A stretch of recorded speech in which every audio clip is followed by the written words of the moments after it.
கடந்த சில மாதங்களாகவே இந்த தஞ்சாவூர் மாவட்டத்திற்கு அடிக்கடி வந்துகிட்டு இருக்கிறேன்.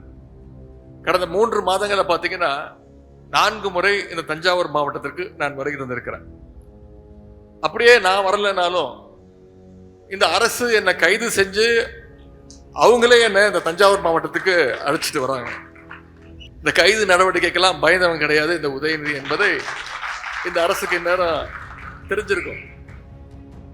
டெல்டா மாவட்டங்கள்ல இருக்கக்கூடிய சுமார் 30 தொகுதிகள்ல வெறும் 4 சீட் மட்டும்தான், 4 தொகுதிகள் மட்டும்தான் இன்றைக்கு இருக்கக்கூடிய ஆளுங்கட்சி ஜெயிச்சிருக்கிறாங்க. இந்த புதிய அரசு அமைஞ்சதிலிருந்து கடந்த 104 நாட்களாக 105 நாட்களாக இந்த அரசால அதிகம் பாதிக்கப்பட்டது யாருன்னு பாத்தீங்கன்னா விவசாய பெருங்குடி மக்கள் தான். அதனால்தான் நான் இன்னைக்கு போராட்டத்தில் பேசும்போது சொன்னேன், சட்டமன்றத்திலையும் மீண்டும் பேசினேன், விவசாயிகளுக்கு தயவு செய்து இந்த அரசு வறட்சி நிவாரணம் கொடுக்கணும். அதற்கு இந்த முதலமைச்சர் தான் பதில் சொன்னாரா?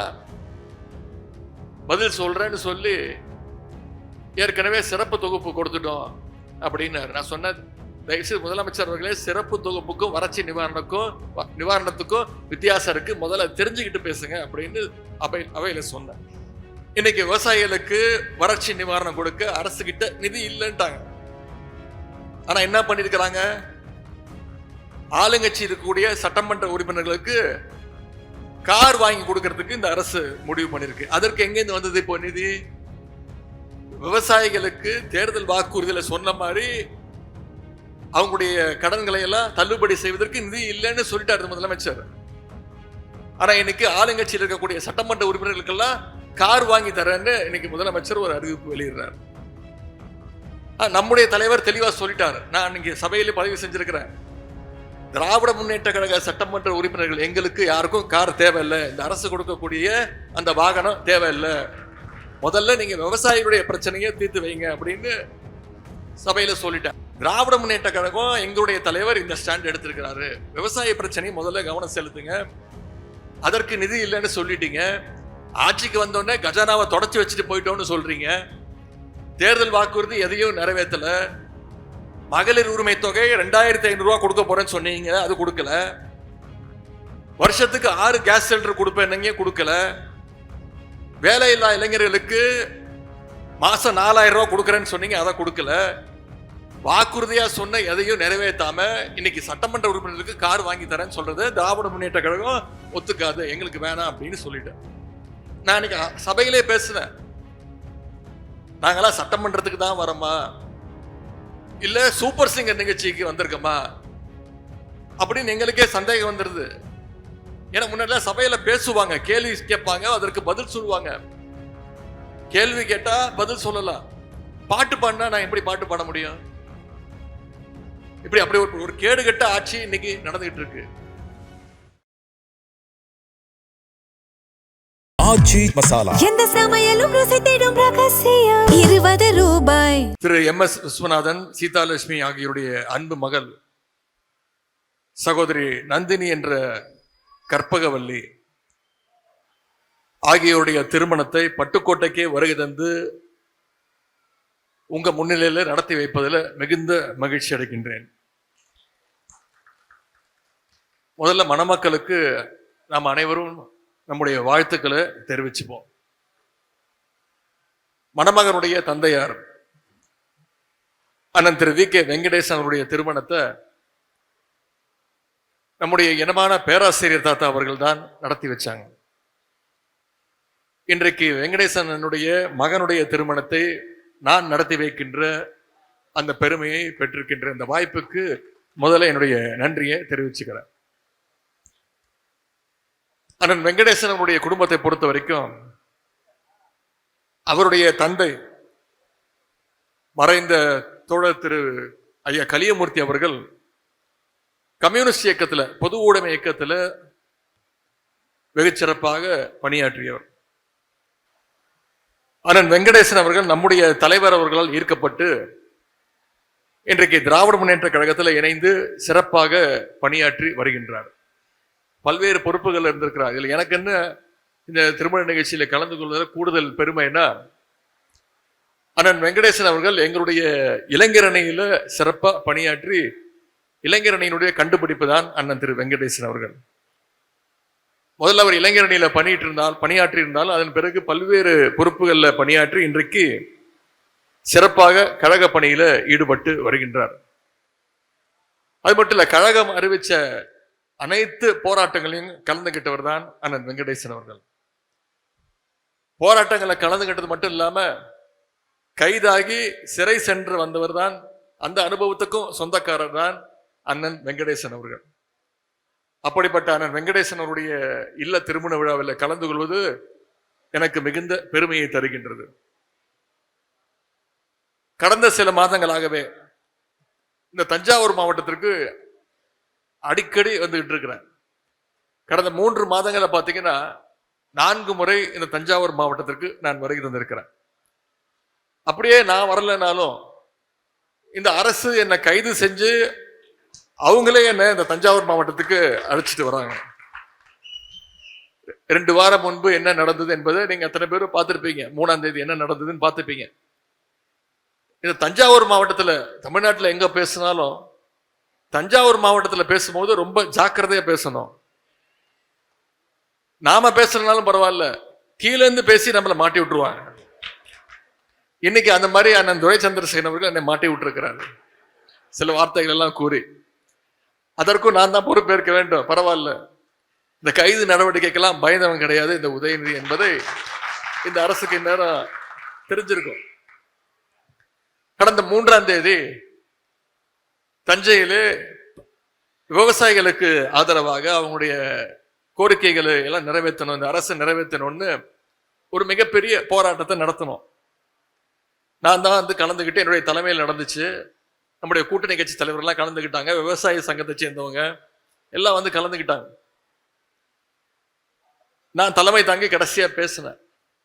கிட்டத்தட்ட 22 நிமிஷம் பேசியிருக்கிறேன். என்ன சொன்னேன்? காவேரியில தண்ணி வரல, அது மட்டும் சொல்லல, அதை விட இன்னும் நிறைய பேசியிருக்கிறேன்.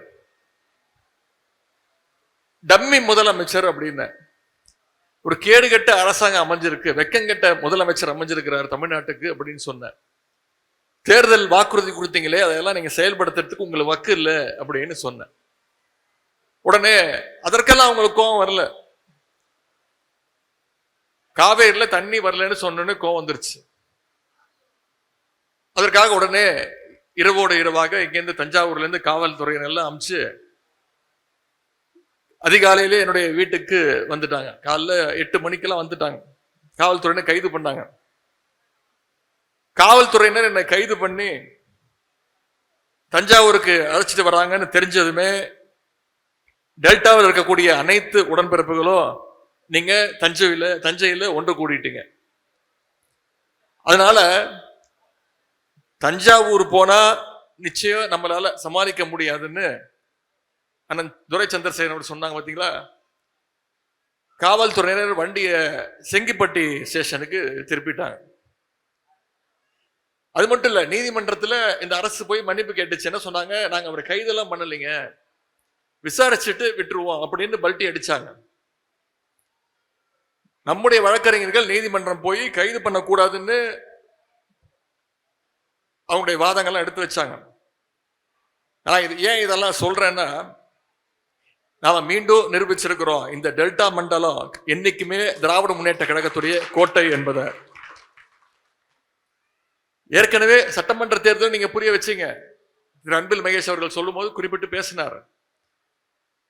டெல்டா மாவட்டங்கள்ல இருக்கக்கூடிய சுமார் 30 தொகுதிகள்ல வெறும் 4 சீட் மட்டும்தான், 4 தொகுதிகள் மட்டும்தான் இன்றைக்கு இருக்கக்கூடிய ஆளுங்கட்சி ஜெயிச்சிருக்கிறாங்க. இந்த புதிய அரசு அமைஞ்சதிலிருந்து கடந்த 104 நாட்களாக 105 நாட்களாக இந்த அரசால அதிகம் பாதிக்கப்பட்டது யாருன்னு பாத்தீங்கன்னா விவசாய பெருங்குடி மக்கள் தான். அதற்கு ஒரு சின்ன உதாரணம்,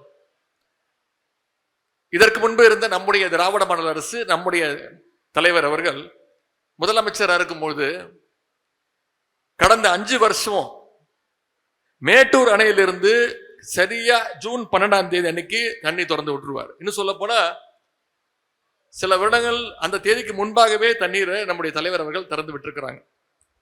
ஆனா இவங்க ஆட்சிக்கு வந்து இன்னைக்கு என்ன நிலைமை? ஜூன் மாசம் முடிஞ்சு, ஜூலை மாசம் முடிஞ்சு, இப்ப ஆகஸ்ட் மாசம் முடிய போகுது. இது வரைக்கும் மேட்டூர்ல இருந்து தண்ணி திறந்து விடல. காவேரியில தண்ணி இல்ல. டெல்டா பகுதியில குறுவை சாகுபடி மொத்தமா இன்னைக்கு பாதிக்கப்பட்டிருக்கு. அதனால்தான் நான் இன்னைக்கு போராட்டத்தில் பேசும்போது சொன்னேன், சட்டமன்றத்திலையும் மீண்டும் பேசினேன், விவசாயிகளுக்கு தயவு செய்து இந்த அரசு வறட்சி நிவாரணம் கொடுக்கணும். அதற்கு இந்த முதலமைச்சர் தான் பதில் சொன்னாரா? பதில் சொல்றேன்னு சொல்லி ஏற்கனவே சிறப்பு தொகுப்பு கொடுத்துட்டோம் அப்படின்னாரு. நான் சொன்ன, தயவுசெய்து முதலமைச்சர் அவர்களே, சிறப்பு தொகுப்புக்கும் வறட்சி நிவாரணத்துக்கும் வித்தியாசம் இருக்கு, முதல்ல தெரிஞ்சுக்கிட்டு பேசுங்க அப்படின்னு அவையில சொன்னேன். இன்னைக்கு விவசாயிகளுக்கு வறட்சி நிவாரணம் கொடுக்க அரசு கிட்ட நிதி இல்லைன்ட்டாங்க.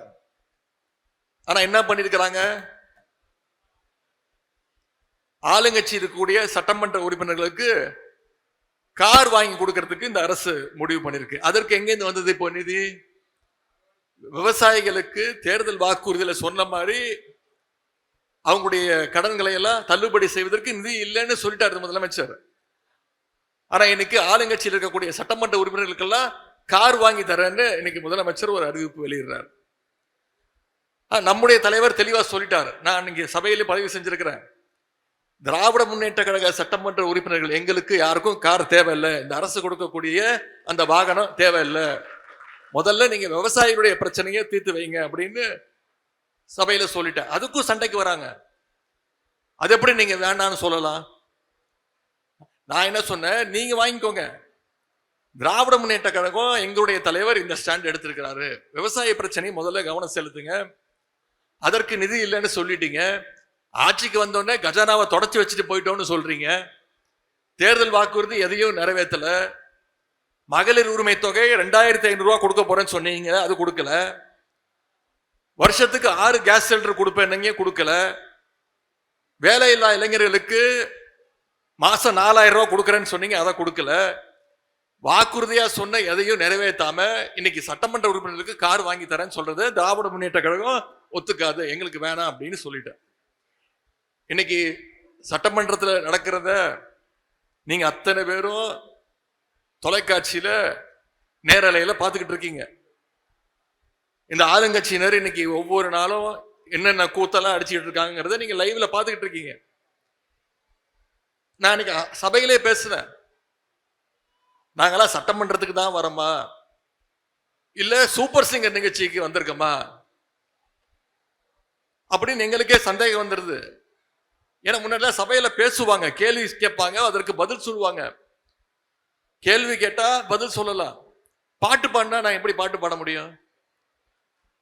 இப்படி அப்படி ஒரு கேடுகட்ட ஆட்சி இன்னைக்கு நடந்துகிட்டு இருக்கு. சட்டமன்றத்தில் மக்கள் பிரச்சனை, விவசாயிகள் பிரச்சனை, சட்டம் ஒழுங்கு பிரச்சனை, இதை பத்திலாம் பேசலான்னு நாங்கெல்லாம் குறிப்பெல்லாம் எடுத்துக்கிட்டு போறோம்.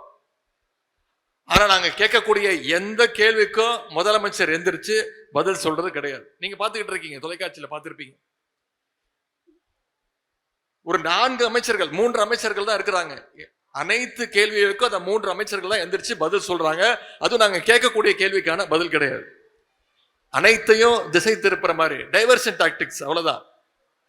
உதாரணத்திற்கு அன்னைக்கு திரு செந்தில் பாலாஜி அவர்கள் மின்சாரத்துறையில மானிய கோரிக்கையில பேசிட்டு இருக்கிறார். என்ன கேட்கிறாரு? கரண்ட் பில்லு அதிகமாயிடுச்சு, இந்த 3 மாதங்கள் அதிகமாயிடுச்சு, ரீடிங் சரியா எடுக்க மாட்டேங்கிறாங்க. இதுதான் அவர் கேட்ட கேள்வி. ஆனா அமைச்சர், சம்பந்தப்பட்ட துறையினுடைய அமைச்சர் அதற்கு பதில் சொல்ல வக்கில்லாம அந்த பிரச்சனையை திசை திருப்புற மாதிரி ஒரு பதில். இதை தொடர்ந்து இந்த அரசு செஞ்சுட்டு இருக்கு. அமைச்சர் பெருமக்கள், ஆளுங்கட்சியுடைய சட்டமன்ற உறுப்பினர்கள் மக்கள் பிரச்சனை பேசுவதற்கு வரல. அவங்களுக்கு தேவையெல்லாம் அன்னைக்கு ஒரு 4 ரீல்ஸ். இவங்க சர்க்கார் நடத்துறாங்களா இல்ல சர்க்கஸ் கம்பெனி நடத்துறாங்களான்னு கேட்கிற அளவுக்கு தான் இன்னைக்கு அரசினுடைய பர்ஃபார்மன்ஸ் இருக்கு. இதையே கொஞ்சம் ரிவைண்ட் பண்ணி பாருங்க. போன 5 வருஷம் நம்முடைய கழக தலைவர் அவர்கள் இந்தியாவிலேயே நம்பர் 1 ஸ்டேட்டாக நம்முடைய தமிழ்நாட்டை கொண்டு வந்தாங்க. 11.19% வளர்ச்சியோடு இந்தியாவில் டெவலப்பிங் ஸ்டேட்ல நம்பர் 1 ஸ்டேட்டாக தமிழ்நாடு இருந்தது. இன்னைக்கு அதை கொண்டு போய் பாதாளத்துல தள்ளிட்டாங்க. இன்றைக்கு இந்த அரசாங்கம் ஒரு டம்மி அரசாங்கமாக தமிழ்நாட்டுடைய வளர்ச்சியை பின்னாடி இழுத்துட்டு போயிட்டு இருக்கிறாங்க, தள்ளிட்டு இருக்கிறாங்க. தமிழ்நாட்டில் நடக்கிற எந்த பிரச்சனை பற்றியும் இன்று இருக்கக்கூடிய முதலமைச்சருக்கு கவலை கிடையாது. இதையெல்லாம் இன்னைக்கு மக்கள் பார்த்து இப்பதான் உணர ஆரம்பிச்சிருக்கிறாங்க. எனவே விரைவில் இந்த ஆட்சியாளருடைய ஆணவத்திற்கும் கோமாளித்தனத்திற்கும் மக்கள் ஒரு சரியான பாடத்தை புகட்டுவாங்கன்னு சொல்லி உங்க அத்தனை பேர் சார்பாக மணமக்களை மீண்டும் வாழ்த்தி, மணமக்களுக்கு ஒரு வேண்டுகோள், மணமக்கள் இருவருமே நன்கு படித்தவர்கள், அதிக அட்வைஸ் பண்ண தேவையில்லை, MBA படிச்சிருக்கிறாங்க.